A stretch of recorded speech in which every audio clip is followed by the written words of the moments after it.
she was 9 years old. And she loved her gap-toothed daddy.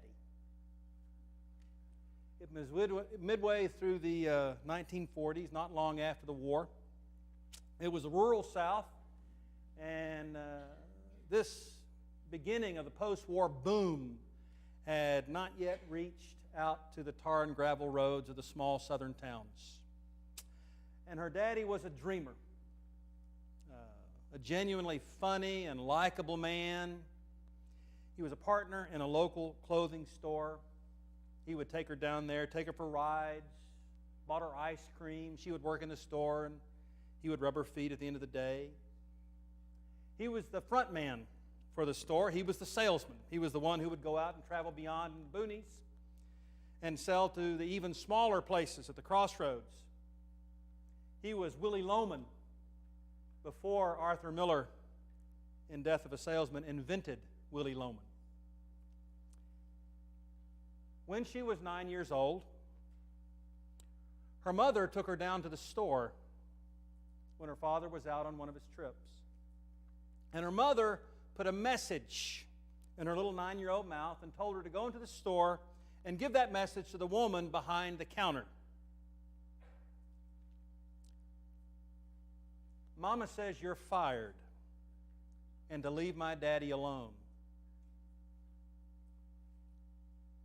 And the little 9-year-old didn't know what the message meant, but she did what her mama told her to do. She was 9 years old, and she didn't know about fired, and she certainly didn't know about infidelity. She really didn't understand the true nature of her father, his brittle character, and what amounted to his lifelong abandonment of his wife and children even while he still lived with them. She really didn't understand all of that until she was in her mid-20s, when she followed up on her fears and suspicions, and she actually confronted her father in a hotel when he was on the road, and where she found him with another woman. And then it all came flooding back in on her. Then she remembered the significance of what had happened when she was 9 years old. And all of those episodes in the course of her life really did a number on her. Families. Family pain, family dysfunction. This story that Ted read. Who weeps for Jonathan this morning? It's a hard thing. It's a potent and powerful thing to fully and finally realize that the Father you knew, that the family you are a part of, is broken. And Jonathan realizes this in his own life. He fully and finally sees his father for who he is, and it is crushing. It is a wounding moment in his life. Because somehow, you see, you always hold out hope for the ones that you love, don't you? And now Jonathan knew that his father was a flawed man. Back earlier in chapter 14 of 1 Samuel, because of a rash vow that Saul had made, Jonathan was almost put to death by his father. Only the intervention of the army prevented it. So Jonathan did not have his father up on a too high pedestal. Jonathan was well aware that his father was fully capable of doing wrong, but Jonathan nonetheless was close to his father. He was close enough to reason with him, he thought. He was close enough to appeal to his father's better nature, at least he thought. He was close enough to Saul that if Saul gave him, Jonathan, his son, gave him his word, then Jonathan believed his father and believed in his father's honesty, at least as it was directed towards him.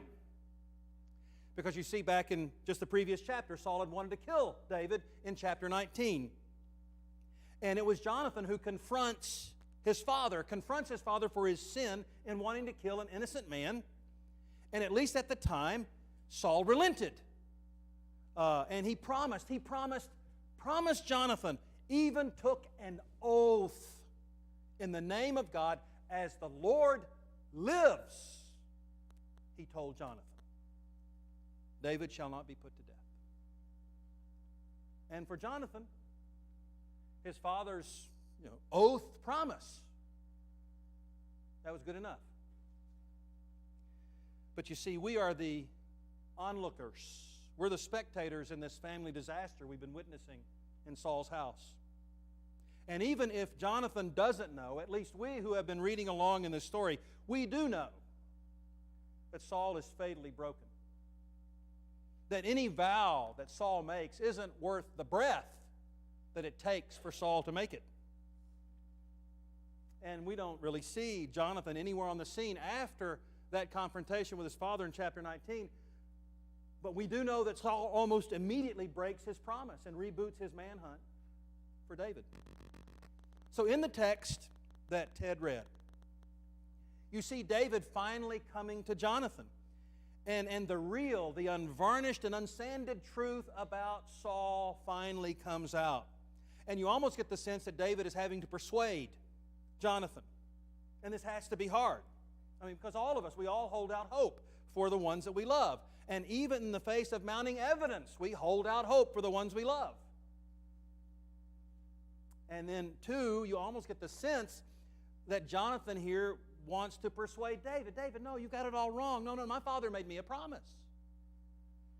He would not go after you. He told me he wouldn't. And Jonathan here, bless him, he doesn't shoot the messenger David. I mean, Jonathan is not his father Saul. He listens to David.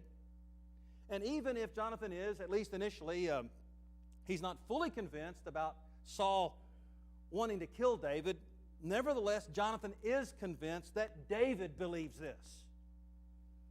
And because he truly loves David, because he is truly David's friend, he deals gently with him. And so together, as we just heard, they come up with a way to expose Saul's true intentions towards David, to smoke him out.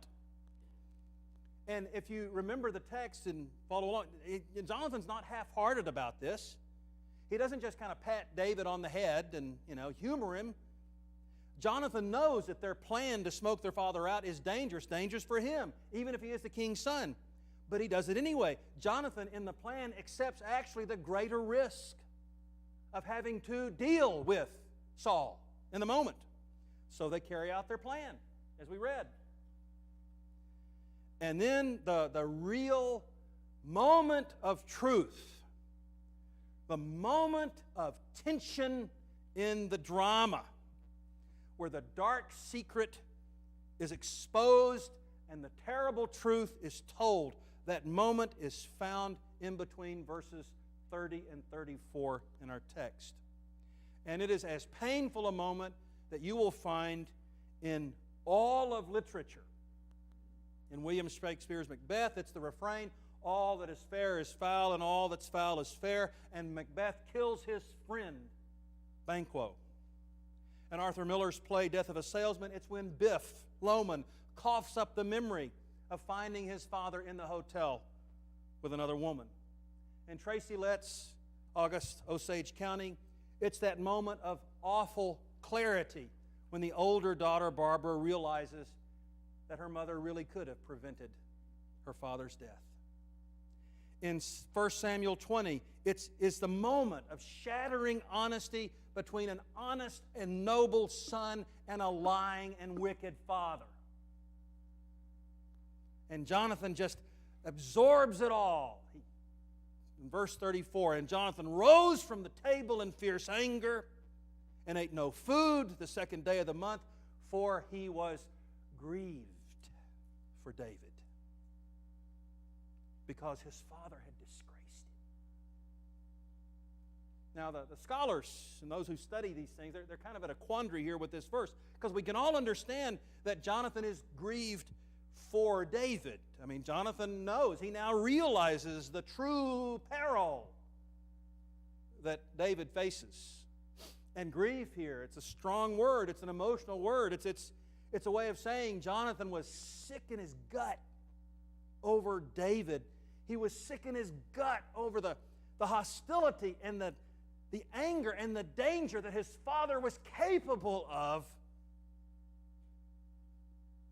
And he now finally understood this is what faces his friend. But it's also less clear here in verse 34. Does Jonathan feel Saul has disgraced David, or does he feel Saul has disgraced him, Jonathan, himself, the honor of his own house? Textually, contextually, grammatically, I think it's both. I know it can certainly be both.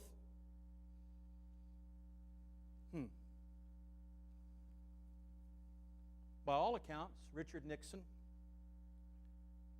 was a loving and caring father to his daughters, Tricia and Julie. They both believed in him. Julie, in particular, was well known for her public support out on the campaign trail. And then after Watergate broke, in defense of her father, she did over 138 interviews in newspapers and on televisions across the United States, and even on a trip to Great Britain. She defended her father publicly in speeches. Now, the reality is, Richard Nixon used Julie, his daughter, as a public relations prop.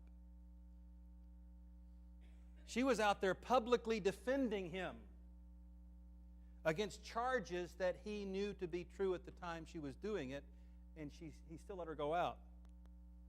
And then when the day of truth came and Nixon resigned, it's Julie who's standing behind him at that last White House goodbye before the staff there, before they boarded the helicopter.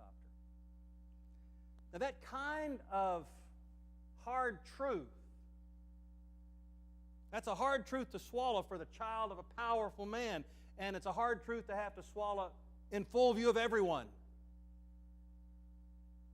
And most of the time, those kinds of truths, they're not for the public viewing of everyone.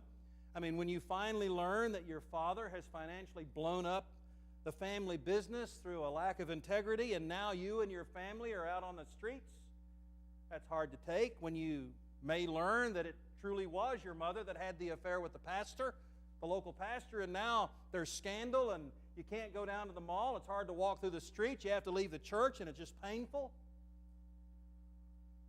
You see, the word for this kind of thing, the word is betrayal. For people like Julie Nixon, and for the fictional characters, but nonetheless like Biff Loman and Banquo. And for the real people, the assorted wives and husbands and children. And well, for people in 1 Samuel 20 like Jonathan. Because they're collateral damage to someone else's lack of character and to someone else's moral betrayal. And I bring this up to you, and I bring it to your attention in this way because it is the Bible who brings this up. Jonathan was grieved. His father had disgraced him, had disgraced David, had disgraced Jonathan, had disgraced his kingship, had disgraced the kingdom. And it's in the Bible. The Bible never deals in plaster saints or marble figurines or perfect people or perfect families where all the women are strong and all the men are good looking and all the children are slightly above average. The Bible doesn't present those kinds of families for us. And thank God for it. Because God doesn't only deal in perfection. God is not some kind of celestial scanner like you would see in an airport security line where all the people with the real problems and the real flaws and the real baggage, they're all screened out from entering into God's great work. And I thank God for this. I thank God that God's story is a great redemptive story. That God doesn't deal in perfection, He deals in redemption.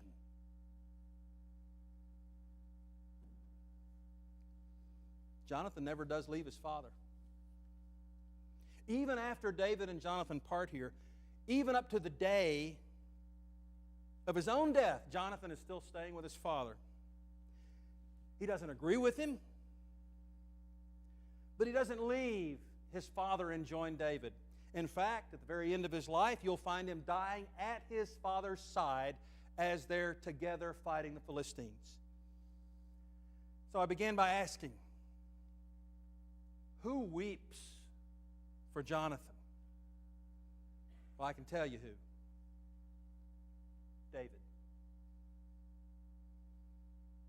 Because David knows. He knows all too well. He knows better than anyone else in the kingdom what kind of man Jonathan is. His true character, his true nobility. And he's a true friend. Loved ones, this sermon takes its title from Proverbs 18:24. A man of many companions may come to ruin, but there is a friend who sticks closer than a brother. And I thought of that verse when I was studying this text in 1 Samuel 20. Because Jonathan stuck with David closer than a brother. Even after they had parted company, according to the biblical text, chapter 23, they'll only meet one more time very briefly. But Jonathan, the thought of Jonathan, the memory of Jonathan, the example of Jonathan, it stuck with David for the rest of his life. If you can ever find one good friend, one good person who will be for you that kind of litmus test, that kind of measuring tape by which you can assess all other qualities of other relationships, then if you can find that person, you're extremely blessed. And if you're like most people, finding that kind of friend is really hard. So here's what I'm pressing you to do this morning. Be that kind of friend to someone else. Don't wait for God to drop a Jonathan in your life. Why don't you let yourself be used by God to be that kind of friend and that kind of person in the life of someone else? I think that's the challenge here. Now, finally, as we kind of move to a close this morning, I just want to ask the simple question that I always try to come back to. Where is Christ in all of this story in 1 Samuel 20? Where do we hear the echoes? Where do we find the fingerprints of the gospel story in this text? Because Christ is in all of text. Well, consider for a moment, what was David giving up in the text? And what was he going to do after he and Jonathan parted company? Have you ever thought of that? Well, in the first place, have you ever wondered why David didn't fight back at this time? He could have, you know. I mean, later on, it's famous how he rejects from killing Saul in this cave or in the field. But have you thought that David could have fought back at this time? I mean, David was renowned. He has slain his 10,000s. He was a warrior. The soldiers loved him. He led them into battle. And many in Israel knew that Saul was an unworthy king. I mean, how easy it would have been for David to have led a coup against Saul. It would have been easy. But why didn't he do this? Because Saul is God's anointed king. If David had overthrown Saul, then he would have set a really bad precedent because, you know, when kingdoms go through rough times, and all kingdoms will, later on when David is king, what's going to stop another person from following David's example of overthrowing the king? And this almost happens. You remember Absalom, his son, does attempt to take down his father. And then David comes through this. He's bloodied and battered, but he comes through it primarily because there is this lingering affection for David's character, for his example. So David here is humble. He's not prideful. See, we're finding touches of the gospel story of Jesus in this story, and we're seeing that David did not take matters into his own hand, that he didn't raise his hand against God's anointed. In the second place, David knew that he too was anointed. He knew he was going to be God's king, but that's the important thing. He knew he was going to be God's king, God's anointed. And David would not take it upon himself to try to outrun the purposes of God. He was going to become God's king in God's time. You see, David here is submitting to the purposes of God, even if it means that he's going to have to suffer being a hunted man. So where are the touches of the gospel story? In this story, David is humble, he's not prideful, David is patient and submissive to God's purposes. And in the third place, consider here what David gives up. As we read in the text, there were 4 people that sat at the king's table: Saul, Jonathan, Abner, and David. David was already a very powerful man in the kingdom. But when he walked away from Jonathan that morning in the open field, he was also walking away from his place at the table, from his power. But not only that, he was walking away from the worship of God too. David walks away from the open worship of God among the people of God. And this worship of God, as we know, among God's people, this meant the world to David. He's the psalmist. But at least for a time, David will not be able to safely show himself for worship with the rest of God's people. Why? Because Saul will kill them. He is not above killing innocent bystanders, and he'll do that. So where is the gospel in this story? Where is Christ? David is a type of Christ. And you see this in the amazing character of the Christ, in Jesus' absence of pride and in His humility. For I am meek and humble. You see it in Jesus' submission to God's purposes. That He's not going to outrun Him. Remember, Jesus resisted the temptation to prove to the devil that, throw yourself off the temple, prove you're God's son. He wouldn't do it. And then he didn't lead an assault on Jerusalem in John 6 when they came out of the woods, 5,000 of them, to make Him and take Him and make Him king by force, it says in John 6. Wouldn't do it. And you see the character of Jesus and what the Son of God gave up to do the will of God, to die on a cross for us. Paul tells us in Philippians 2 that Jesus did not regard equality with God a thing to be grasped, but He emptied Himself. He took off His royal robes. He walked away from His heavenly power for a time, and He took on the form of a man, and He took on the form of a servant, and He humbled Himself and died on a cross. So where is the gospel story here? The scarlet thread of salvation runs through this text because it shows that God's purposes are always ultimately true. It shows that God works through flawed people in flawed circumstances to make a perfect salvation for His purposes to come to fruition. And it shows that the greatest faith is the faith that God will save us in His way and in His time. And you can depend upon that. Let's pray.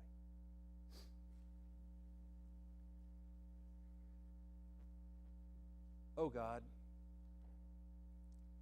I thank You that Your Word is peopled with flawed families, with tense situations. Because, oh God, when I see those things, I can see my own family, my own life. And I am so glad, oh God, that You are a redemptive God, that You reward faithfulness, that You care, that You work in the darkest of circumstances to achieve Your purposes. Open our hearts before You. Make us aware of Your constant presence in our lives. Oh God, cause us to be like Christ in our humility, in our trust, and our willingness to walk towards You by faith. Bless us this day. In Jesus' name, and amen. I'm going to ask Judy, if you would. Ted, would you give you got the mic?